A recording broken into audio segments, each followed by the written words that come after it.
What is good, Ninja? OG over here from Player Essence, and welcome to another PE Nintendo Switch and gaming news video. Today, we have some awesome information for you guys, so let's go ahead and get right into it. One Piece World Seeker, 8 minutes of brand new gameplay footage. This is the first look at the open world One Piece game in action. This is looking like a pretty exciting title for One Piece fans out there, and is described as the most ambitious One Piece game ever made. So let's go ahead and get right into this article. Shout outs to Gamatsu for it. So Bandai Namco has debuted 8 minutes of One Piece World Seeker gameplay during a stage event at the Taipei Game Show 2018 today. Described as the most ambitious One Piece game ever, One Piece World Seeker puts players in the role of Luffy, who will experience and wage battles in an expansive and seamless open world filled with castles, cities, beaches, and more exciting and diverse locations. One Piece World Seeker is due out worldwide for the PlayStation 4, Xbox One, and PC in 2018. In Japan, it will only be released on the PlayStation 4. Now, you guys are seeing some of the footage here, and it's actually looking pretty good. What I like about the battles is how seamless it is. You're in the open world as far as the city, and then there are battles right outside of there. A lot of the One Piece games that we've gotten today have been really weird in certain ways. We've seen spin-offs in terms of like the Dynasty Warriors style of One Piece games. We've also seen like more of the action, kind of light RPG elements, kind of like the One Piece game that was on the Wii U, then it came over to Nintendo Switch and the PS4 that recently got a re-release on the Nintendo Switch and PS4. And this one seems to be like the most ambitious One Piece game that I've ever seen for the most part, at least in the modern era in terms of systems. And they really haven't been doing a ton of One Piece games, at least a ton that I know of. I've seen some of the characters in crossovers and things like that, Jump Superstars and some of the other games that were like on GameCube in Japan in the early 2000s and mid 2000s and stuff, but we really haven't seen a ton of One Piece games out there that have complete or original unique ideas built into that world in order to take advantage of the hardware, and this might be the first one. So for them saying it's the most ambitious game, I believe them when it comes to One Piece, because not trying to hate or anything, but there haven't been too many ambitious One Piece games out there, but this one definitely looks like it's going to fit that bill. A little disappointing that it's not going to have a Nintendo Switch release at this point, but I do feel that Bandai Namco will probably get on that when it comes to it. We did get that other One Piece game on the Nintendo Switch, so I'm hoping that this one comes over. And on top of that, they're not even releasing the game on the Xbox One in Japan, so you're already losing sales by not having it on the Nintendo Switch, which is the best-selling system in Japan for the past year, and will probably continue to be the best-selling system this year in terms of all of the content that's coming. But overall, I just think that the hybrid nature of the system is a good fit, but we'll have to wait and see if Bandai Namco decides to put it over. Either way, for One Piece fans out there, this is a really big achievement. This is probably looking really exciting for a lot of them out there. I'm not a huge One Piece fan myself, but I know a lot of you guys are, so that's the reason why I decided to cover the game. So what do you guys think about this new gameplay footage for One Piece World Seeker, PS4, Xbox One, and PC? Let me know your thoughts in the comment section below. All right, and moving into the next article here, Kuni II. We've got details on Broadleaf, more on Kingdom Mode, other elements, giving life to the characters, developer diary. There is just a ton of information, and unfortunately, I'm not going to be able to go over every single thing because that would dominate this whole video here, but I did want to go over at least some of the first things in this article, in addition to the My Kingdom mode, which is looking pretty cool. Meet Broadleaf president and inventor Musaka. Level 5 has updated the official Japanese website for Kuni II Revenant Kingdom with more information and screenshots of the game's world, its kingdom creation mode, and additional elements like a Facebook-style social media platform called Leafbook. A new behind-the-scenes developer diary was also released on the matter. So we have the world of Ni no Kuni. Thalcia is an extremely beautiful town surrounded by water, but the citizens are always under the watch of the Eye of the Queen. Its temperature is high, but it's surprisingly easy to live because of the clearer water. There are many restricted actions under the thorough reign of Queen Homedius.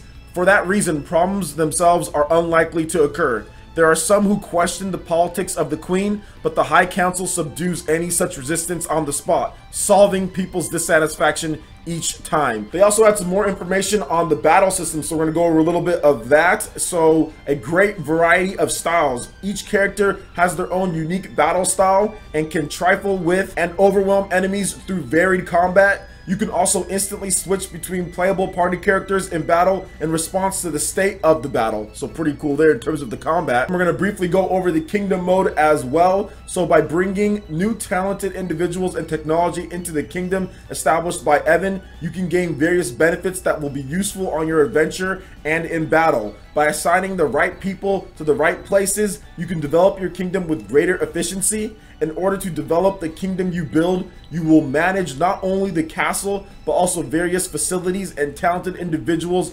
outside the castle, and commit to the kingdom's development. You can move forward on your journey with a greater advantage by developing the kingdom, so be sure to build a kingdom all your own. You have step 1, you can use the gold KG to construct facilities. Step 2, assign the talented individuals you scouted to the proper facilities. Step 3, move forward with research at your facilities. You can acquire new magic and manufacture new weapons. By repeating this cycle, the kingdom's power will rise and Evan's country, Estavania, will significantly develop. Ni no Kuni II Revenant Kingdoms is due out for the PS4 and PC on March 23rd. This game has been delayed quite a number of times, but it looks like it's finally coming into fruition here when it comes to the gameplay, the combat, what you can do, the My Kingdom, and it's all looking really good. I wasn't a huge fan of the first Ni no Kuni. I played a little bit of it on the PS3, and this game seems to be a lot different from what they're doing. It's not more of like the Pokemon type of deal that they had in the first game.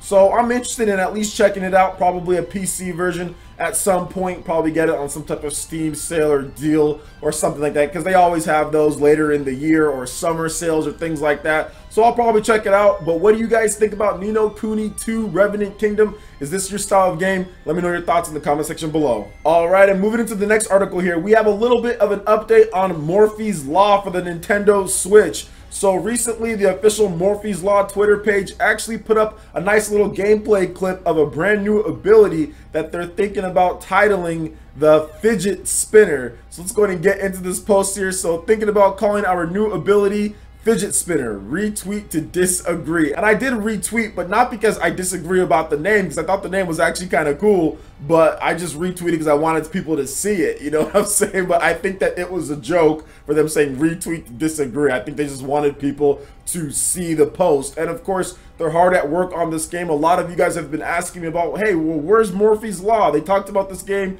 might be a 2017. People are interested in getting some type of shooter on the Nintendo Switch because we don't have many multiplayer shooters at all on the system. I mean, I think there's like 1 or 2. I'm not even really sure. I can't think of anything off the top of my head. So there aren't a ton of multiplayer shooters, and I'm talking about third-party multiplayer shooters. I know we have stuff like Splatoon on the Nintendo Switch, guys. Great game. I have it. We play it all the time on PE Arena Tuesdays. Remember, Tuesdays 3:30 p.m. PT, 6:30 p.m. ET. It's usually when we get PE Arena down. But yeah, like, it's one of those things to where like, I think that this game, Morphies Law, is so unique and it's so different, people are really going to buy into it. It's an independent game, but it's an independent game using Unreal Engine 4, and it's coming exclusive in terms of consoles, exclusive to Nintendo Switch first, and then it will be released, so timed exclusive, I think, and it might be released on other platforms. I'm not really sure about all of that, but either way, Unreal Engine 4 developed game looks really good, looks fun, and has a lot of unique elements into it, and I think that's a recipe for success when it comes to putting your game out on the Nintendo Switch. Look at how different Splatoon was, and look at how successful that game was when it comes to everything. So I think that this game has a chance to really, really shoot up the ranks when it comes to eShop charts and what people think about it when it launches, because it is so unique and different. I'm not 100% like loving the character designs, but at the same time, I'm still gonna play the heck out of this game when it comes out. So what do you guys think about the Fidget Spinner when it comes to this new ability? And are you guys excited for Morphies Law on the Nintendo Switch? Let me know your thoughts in the comment section below. All right, and moving into the final article here, we have Japan's best-selling games of December 2017. A lot of great Nintendo Switch titles on this list, but the coolest thing about this list is that Famitsu actually tracked down the digital sales numbers for each game, and they went over, I think, the top 30 titles. Yes, the top 30 titles overall. I'm not going to go over the full list when it comes to it because there's a lot of titles and a lot of numbers, but I'm going to go over some of my notable takes from this because there are digital included. So let's go ahead and start off with number 1 here, Pokemon Ultra Sun and Pokemon Ultra Moon 567,379 units with a little bit over 9,000 digital. Really good there when it comes to Pokemon Ultra Sun and Ultra Moon for what type of game that is. But at number 2, Super Mario Odyssey, 525,850 units sold in December, which is absolutely crazy because that game came out in October and it was selling this well in December. So good for Super Mario Odyssey. Another game, Splatoon 2, which came out even before then, 371,166 units with over 17,000 units digital, which is also really good. Mario Kart 8 Deluxe, over 332,000 units sold. And Xenoblade Chronicles 2 over there at number 8 with 169,000 units sold plus with almost 20,000 units digital. Really good for Xenoblade. And if you count in the sales, we're talking all of January where it's been in the top 20 for a lot of it. That's pretty good. We're nearing 200,000 unit sales plus, and that's just in Japan alone. So I'm really excited for Xenoblade and Monolith Soft. This is easily going to be the best-selling Xenoblade title when it's all said and done.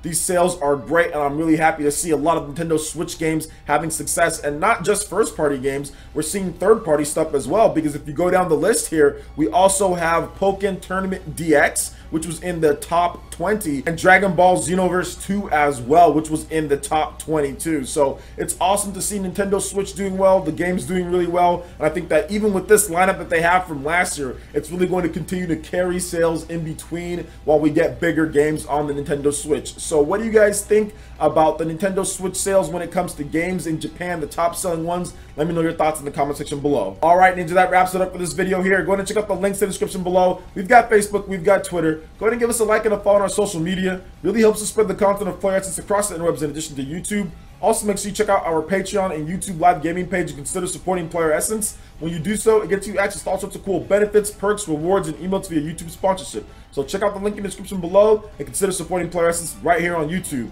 Hit that like button if you did like this video. Lets me know you guys want more content like this going forward in the future. And subscribe to Player Essence for the latest RPG, Japanese, and Nintendo gaming news. Thank you so much for watching. I will catch you for the next video. Peace.